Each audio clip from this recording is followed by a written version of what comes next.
Hi everyone, I've got Jessica Schubert with me today, and Jessica is a premium member in the Women's Australia, let me get this right, the Business Women Australia, that's correct. That's right. Can you tell me a little bit about that group? Yeah.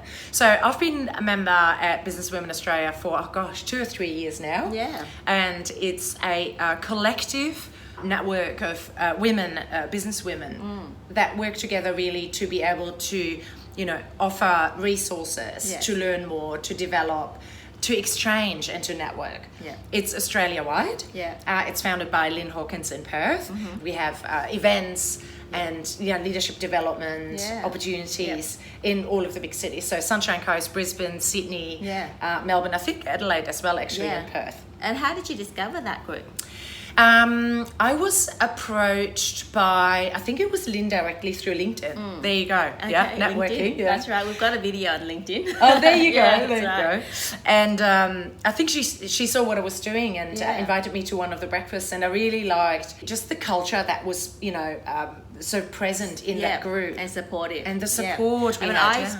I got onto you through Lynn. Oh, yes, that's right. Yeah. Yes, exactly. And she was so supportive. She was a big advocate for leadership as well, for showing that you can put your hand up and do things and get out there. So that's right. Yes. Yeah. So it was a great connection. Yeah. So tell me some things that you've benefit from it, and just give me some examples of let's say events or network events, and have you been able to get work out of the network as well? Yeah, absolutely. So the first event I went to was a how to work LinkedIn, so LinkedIn profile and how to work on LinkedIn, which was great. I can't remember the speaker, but she was fantastic, so that helped. Yeah, there's always something to learn. Yeah. But I also met a few contacts that are still in contact with. So I met a lady who is a stylist, and we actually collaborated on some of our own events together recently. And I also met my wonderful photographer, Heidi, who has now taken all of my images for my website and my social media, and we still work together as well. And we're doing some collaboration. So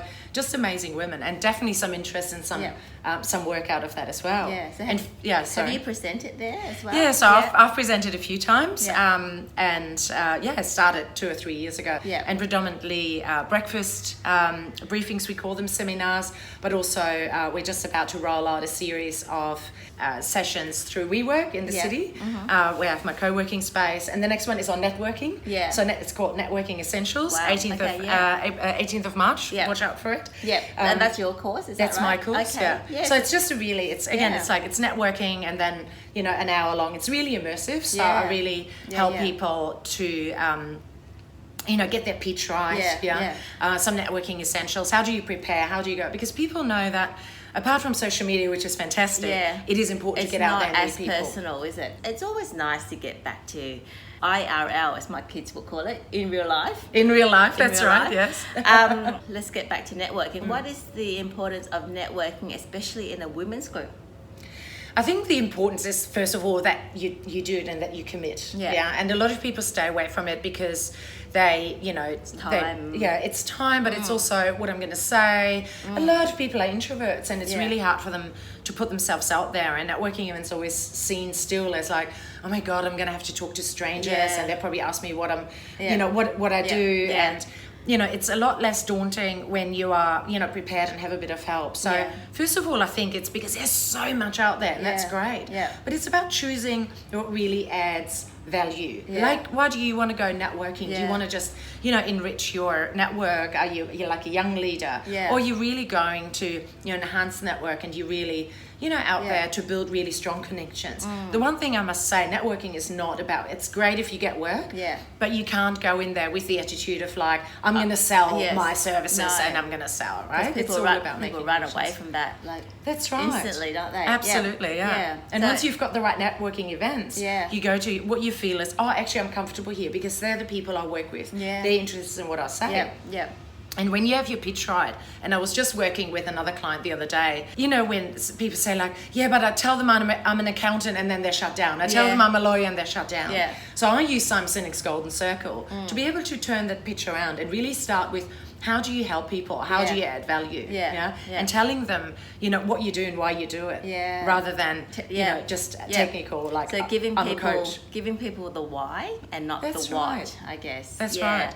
I also like to ask people what their interests are, rather than just straight up ask them what they do, because I think I find out more about people understanding what they enjoy. Yes. You know, rather than what profession they're in. That's right. Because when you ask them those open questions, what you do is you debunk everything that's underneath the iceberg, right? Yeah. What is important to them, who they are as a person. And they get more relaxed and, you know, more relatable. And, that's right. Yeah. So, asking questions is actually a really good one at networking events as well. You know, give first, be interested in them instead of here's my business card and you know, no, everyone likes to talk about themselves, and this is what I teach my son as well. He's 16, and you know, teenagers can be a bit awkward. So you know, we have gone through how to ask open-ended questions rather than a closed question, which is like a yes or no.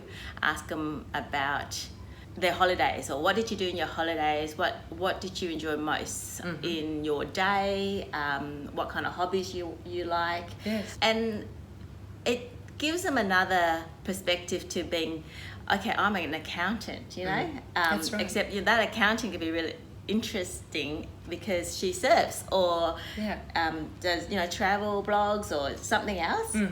So have you got any advice on how to approach, say, an introvert who is uncomfortable to go to a networking event on her own?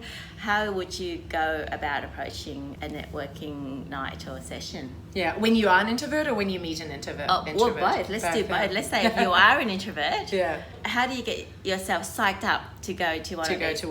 Because it's so easy at 5 o'clock to go. Like, I'm not going to go, right? You know. Well, I would, you know, if you actually, you know, really shy about it and you really don't like, especially that, because introverts often are okay speaking to a group of people rather than, you know, one-on-one. Right, really. I mean, to start off, take someone with you, so you have that initial, you know, you have someone to talk to, but don't stay with your buddy the whole night. That's right. That's the key, because, you know, sometimes you just stay there and that defeats the whole purpose of going there, isn't it? That's right. Yeah. And so what if you do speak to an introvert? How do you go about opening them up?